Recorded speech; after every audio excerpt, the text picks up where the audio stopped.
All right, you guys, this is part 5 of chapter 6 of Artemis Fowl, and I'm really hoping that I can finish chapter 6 for you in this video. You guys are doing great. I hope you're enjoying the book. And I just want to apologize. Right now I'm in a room with my cat, so the last couple of videos when there were weird sounds or I paused for a second, it's because my cat is being kind of a jerk, so I apologize. Anyway, here we go.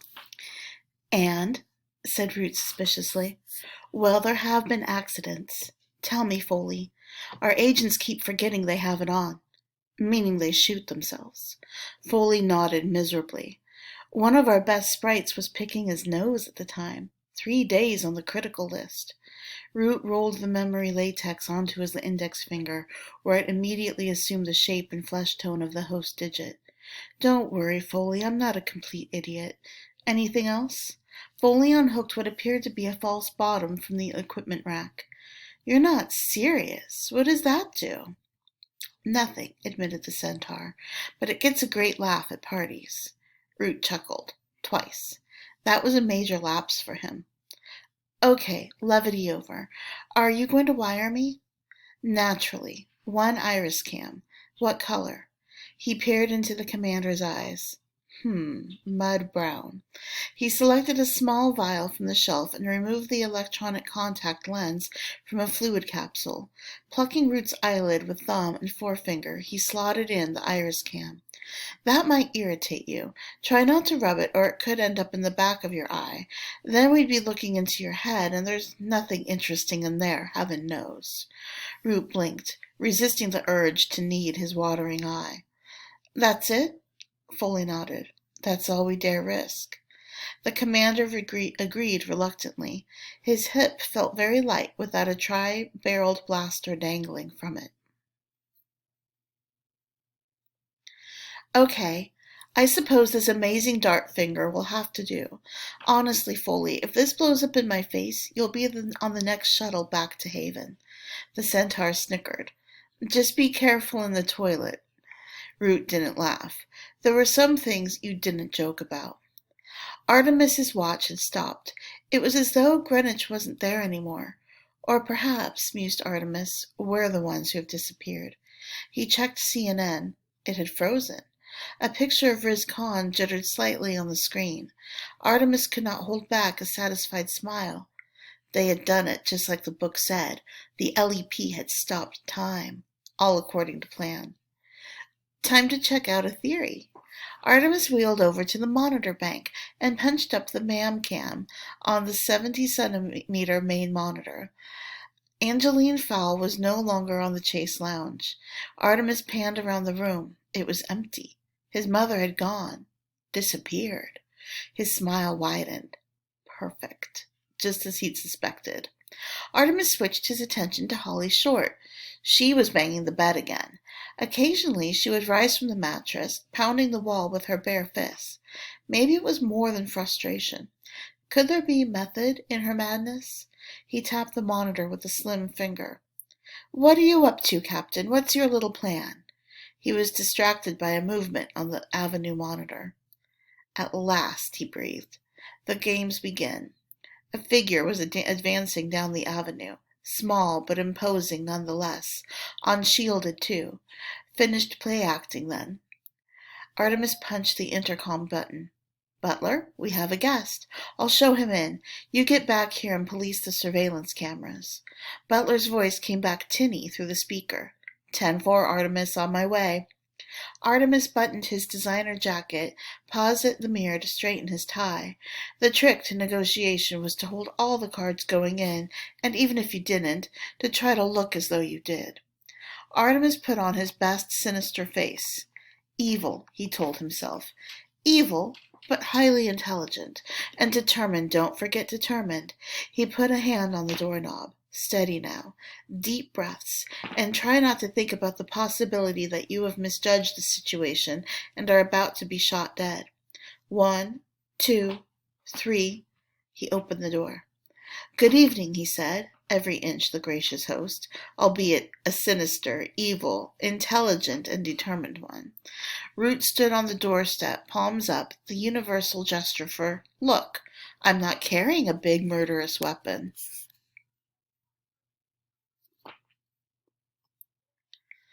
You're Fowl? Artemis Fowl, at your service. And you are? LEP Commander Root. Right. We know each other's names, so could we get on with this? Certainly. Root decided to chance his arm. Step outside, then, where I can see you.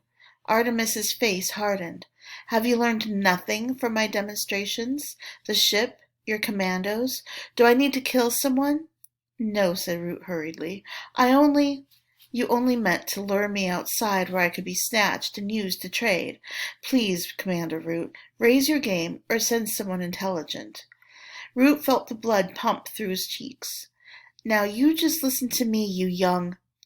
Artemis smiled in command again.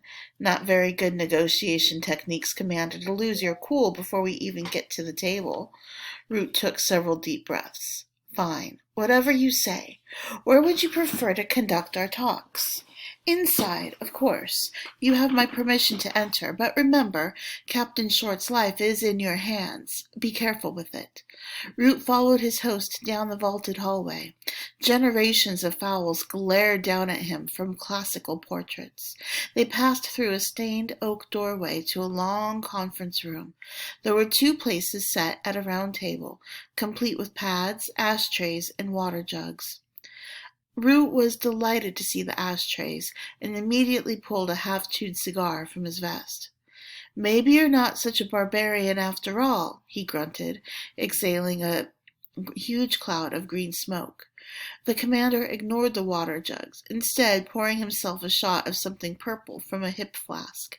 He drank deeply, belched, and sat. Ready? Artemis shuffled his notes like a newsreader. Here is the situation as I see it.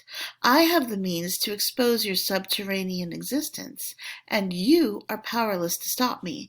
So basically, whatever I ask for is a small price to pay.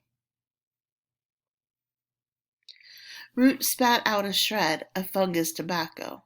You think you can just put all this information out over the internet? Well, not immediately, not with the time stop in effect. Root choked on a lungful of smoke. Their ace in the hole. Rumbled. Well, if you know about the time stop, you must also know that you are completely cut off from the outside world. You are, in effect, powerless. Artemis jotted a note on the pad. Let's save some time here. I grow weary of your clumsy bluffs. In the case of an abduction, the LEP will first send a crack retrieval team to get back what has been lost. You have done so. Excuse me while I titter. Crack team? Honestly, a Cub Scout patrol armed with water pistols could have defeated them. Root fumed silently, taking out his anger on the cigar butt. The next official step is negotiation. And finally, when the 8 hours time limit is about to run out, and if no solution can be reached, a biobomb is detonated, contained by the time field. You appear to know an awful lot about us, Master Fowl. I don't suppose you'll tell me how. Correct. Root mashed the remains of his cigar into the crystal ashtray. So let's have it. What are your demands? One demand. Singular. Artemis slid his notepad across the polished table. Root read what was written there. 1 ton of 24-karat gold. Small, unmarked ingots only. You can't be serious. Oh, but I am. Root sat forward in his chair. Don't you see? Your position is untenable. Either you give us back Captain Short, or we will be forced to kill you all. There is no middle ground. We don't negotiate. Not really. I'm just here to explain the facts to you. Artemis smiled his vampire smile. Oh, but you will negotiate with me, Commander. Oh, really? And what makes you so special? I am special because I know how to escape the time field. Impossible, snorted Root. Can't be done. Oh, yes, it can. Trust me. I haven't been wrong yet. Root tore off the top page, folding it into his pocket. I'll have to think about this. Take your time. We have 8 hours. excuse me, 7.5 hours, then time's up for everybody. Root said nothing for a long while, tapping his nails on the tabletop. He took a breath to speak, then changed his mind and stood abruptly. We'll be in touch. Don't worry, I'll see myself out. Artemis pushed his chair back. You do that, but remember this, none of your race has permission to enter here while I'm alive. Root stalked down the hallway, glaring back at the oil paintings. Better to leave now and process this new information. The Fowl boy was indeed a slippery opponent, but he was making one basic mistake, the assumption that Root would play by the rules. However, Julius Root hadn't got his commander's bars by following any rule book. Time for a bit of unorthodox action. The videotape from Root's Iris camp was being reviewed by experts. You see there, said Professor Cumulus, a behavioral specialist, that twitch. He's lying. Nonsense, huffed Dr. Argon, a psychologist from below the United States. He's itchy, that's all. He's itchy, so he scratches it. Nothing sinister in it. Cumulus turned to Foley. Listen to him. How can I be expected to work with this charlatan? Witch doctor, countered Argon. Foley raised his hairy palms. Gentlemen, please. We need agreement here. A concrete profile. It's no use, said Argon. I can't work in these conditions. Cumulus folded his arms. If he can't work, neither can I.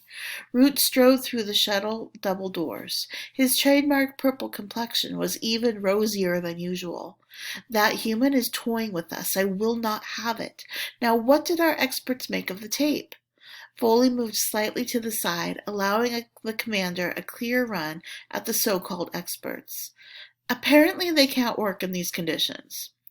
Root's eyes narrowed to slits, bringing his prey into sharp focus. Excuse me? The good doctor is a half-wit, said Cumulus, unfamiliar with the commander's temper. I'm a half-wit, stuttered Argon, equally ignorant. What about you, you cave fairy, plastering your absurd interpretations onto the most innocent of gestures? Innocent?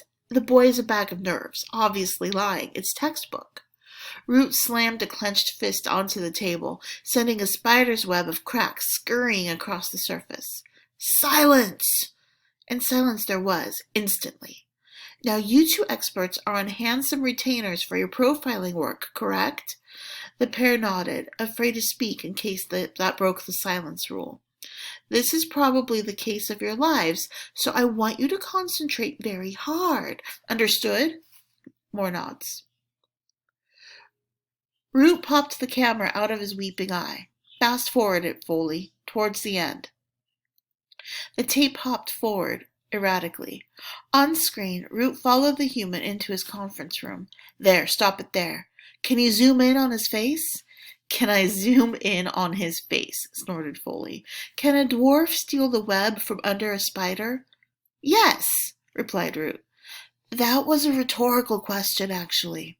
I don't need a grammar lesson, Foley. Just zoom in, would you? Foley ground his tombstone teeth. Okay, boss, will do. The centaur's teeth prodded the keyboard with lightning speed. Artemis's visage grew to fill the plasma screen. I'd advise you to listen, said Root, squeezing the expert's shoulders. This is a pivotal moment in your careers. I am special, said the mouth on the screen, because I can escape the time field.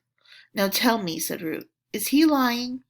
Run it again, said Cumulus. Show me the eyes. Argon nodded. Yes, just the eyes. Foley tapped a few more keys, and Artemis's deep blue eyes expanded to the width of the screen. I am special, boomed the human voice, because I can escape the time field. Well, is he lying? Cumulus and Argon looked at each other, all the traces of antagonism gone. No, they said simultaneously. He's telling the truth, added the behaviorist. Or, clarified the psychologist, at least he thinks he is. Root swabbed his eyes with a cleansing solution. That's what I thought. When I looked that human in the face, I figured he was either a genius or crazy. Artemis's cool eyes glared at them from the screen. So which is it? Asked Foley, A genius or crazy? Root grabbed his tri-barreled blaster from the gun rack. What's the difference? He snapped, strapping his trusty weapon to his hip. Get me outside line to E1. This foul person seems to know all of our rules, so it's time to break a few.